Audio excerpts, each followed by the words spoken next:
Welcome back everyone to Life's Literature, where we explore different stories in different books across the lifespan. So for today, I'm quite excited about, I'm kind of doing a two-in-one because I sort of see similar themes in the books that I'm going to be speaking about. And you may have noticed, or you may not have, so I'll draw your attention to it. I'm not particularly focusing on very new books. I'd like to, focus on maybe some books that people have read already or maybe forgotten about, and just sort of reignite those, bring that back into, what we're thinking about. And then maybe I will discuss some more recent literature as well. All right, so for today, I'm covering 1,000 Splendid Suns by Khaled Hosseini. I did Google how to pronounce his name. Please forgive me if I've still said it wrong. But he is the beloved author of The Kite Runner as well. That is the cornerstone, I think, in many of our minds. But for today, and also just a sidebar, what you might notice, or at least what I'm trying to do, is draw attention to books that might not be as big and as popular, because we can read a lot and we can learn a lot from different types of books, so even if it's not like the biggest and the grandest. So this book, I'll take you through the blurb and then how we go, and then I'll talk through what I think about the book, and then I'll also bring in the second book that I think is a little bit similar in ways and also different in ways. Okay, so as usual, heavy reading, but we like it. Mariam is only 15 when she is sent to Kabul to marry Rashid. Nearly 2 decades later, a friendship grows between Mariam and a local teenager, Laila, as strong as the ties between mother and daughter. When the Taliban takes over, life becomes a desperate struggle against starvation, brutality, and fear. Yet love can move people to act in unexpected ways and lead them to overcome the most daunting obstacles with startling heroism. Okay, so what I want to draw your attention to as well, sorry, lots of drawing and lots of attention, but it's something that I find interesting about what the author himself has indicated in the book about the story he's written.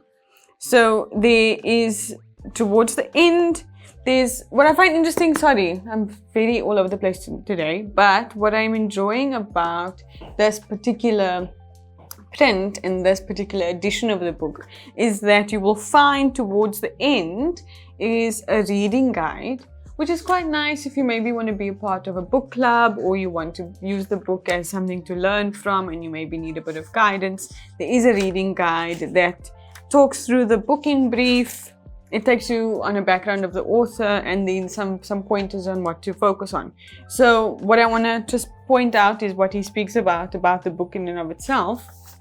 He says that 1,000 Splendid Suns is very, very dear to me. It has been a labor of love, and I hope that it doesn't sound too pretentious if I say that I think of it as my modest tribute to the great courage, endurance, and resilience of Afghanistan.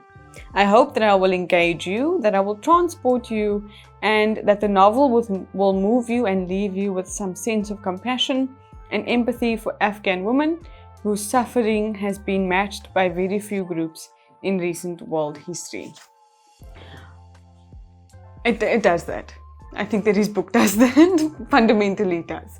So I don't think that he's being pretentious, and I think he needs to be less modest about it, because this book does a lot. It's a book that, in his way of writing, which I find quite kind and sincere, he is from Kabul himself, so there's this kind of authentic description of the country and the space. He sort of, in this novel in particular, he has this compelling narrative of women in the country, which I find very encouraging and really interesting to learn from, and to see a male author write about women in a way that is not subservient, it's not docile, but it's really framing the two characters in particular, Mariam and Laila, in a very strong and and powerful sense, irrespective of the fact that there's a lot of brutality and a lot of violence and a lot of challenges that they are exposed to. I do think that he pays due where it's necessary. What I have learned quite a lot about this book also sort of takes me back to it's like some style of writing where there's, sprinkling of words that are not English. And I think it also gives us as the reader a little bit of a taste of language acquisition and learning in a way that is interesting and digestible. And Mariam, who's the main lady here, she's described as an illegitimate child, Harami. So her relationship with her own mother is quite strained in the novel because there's this, challenge between her father not being around and her mom having her own challenges with her relationship with her daughter and what that has meant for Mariam's own identity development in the story. She is also a very young bride and is exposed to a lot of brutality as a result. What we then learn as the story unfolds is it's where the story is placed politically, in the sense that there's the Taliban's involvement, and we learn about the Western influence in the country as well in terms of war and that sort of thing. So, not the easiest of reads again. I don't know why I'm suggesting all these really difficult reads, but I think what I'm finding necessary as a young person is to read literature that is maybe a little bit more difficult to digest, but so that we're learning in a way that is necessary. And it's not coffee table talk, but it's necessary for us to be able to be exposed to this kind of literature and let the work that's been done in this way land for various audiences. So whether you've read the book or not, or maybe you've read The Kite Runner and you haven't read this one, or if you've read either or, I do encourage you to read the book because it frames people in a particular way. It gives us a picture of Afghanistan. It allows you to sort of travel. The way he's written it is very immersive. You do feel that you are in the location, you're in the space with Mariam as a little girl, where she's finding herself almost rejected by her mother and longing for her father, where she is sort of thrust in a position of bride and wife, where she herself is still a child and needing to figure out what that looks like. The reason why I'm wanting to connect this book to another story is because of the different way in which the child bride narrative is approached by the different authors. So the book I'm comparing it to is a book that I have the audiobook version of, which is called The Covenant of Water by Abraham. Oh, I also googled how to say his surname and now I've forgotten, so just give me just one moment. Abraham Verghese. No, that feels incorrect. Oh, sorry, my bad. I'm not sure the pronunciation of his surname, but also a really strong author. I think they're both physicians actually. Both of these authors are also physicians and authors, so you're allowed to live various lives. Anyway, sidebar. He has written The Covenant of Water.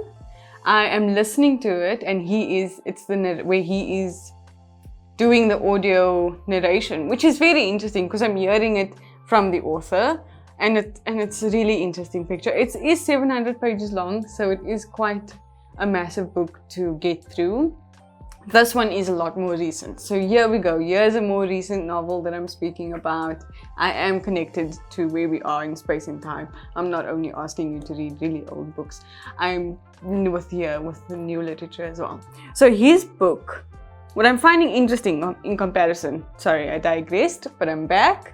What I find interesting about the way he has written around child brides or young brides is for a number of reasons. He is set in southern India, and his story with the marriage is a little bit gentler in his approach. So you are introduced to the young girl and she has lost her father, so there's this connection of grief and loss and growth in life, and she is introduced to her groom. But what I find interesting about the way he's written it the groom himself is like, no man, why am I here with this young girl? The groom has also lost his wife, so he is a widower, and his sister has sort of put this marriage together with this girl because she's concerned that his son needs, you know, a maternal figure around. And when they sort of getting married, he was like, oh, this is weird, it's a bit strange because she's so young, which I find refreshing in this kind of narrative. Be that as it may, their journey connects with water a lot, and they live close to a river, and whenever they are commuting, he never takes a boat, he's never on the water itself, he will always walk to whatever location they're supposed to be at, irrespective of the distance. And I don't want to actually give it away why he does that, so I'm going to leave that up to you to figure out when you read it or if you listen to it. I don't want to give any more spoilers. I don't want to spoil it because it is really beautifully written. It's a very strong story. Later in the novel, from where I'm at in the audiobook, we are also introduced to a physician who is doing his, I think, internship, for lack of a better description, surgical internship in India as well. And he is from Glasgow, and his name is Digby, and he's also a wonderful character. I'm not going to give too much away because I do want you to, you know, enjoy it as well. If you've read either of these two books, let me know down in the comments. I'd be keen to hear your thoughts, and you know, if you see this kind of similar thing that I've picked up in the way in which the authors discuss this child bride narrative. Maybe I'm seeing it in a way that you haven't, so if you see something different, please let me know. I'd be keen to learn from your experience of the novels as well. Yes, thank you so much for listening to my ramblings. You know I always enjoy it. I appreciate it if you've come this far. Please remember to like, comment and subscribe and share. Send it to your WhatsApp groups or your mommy, either or. Thanks.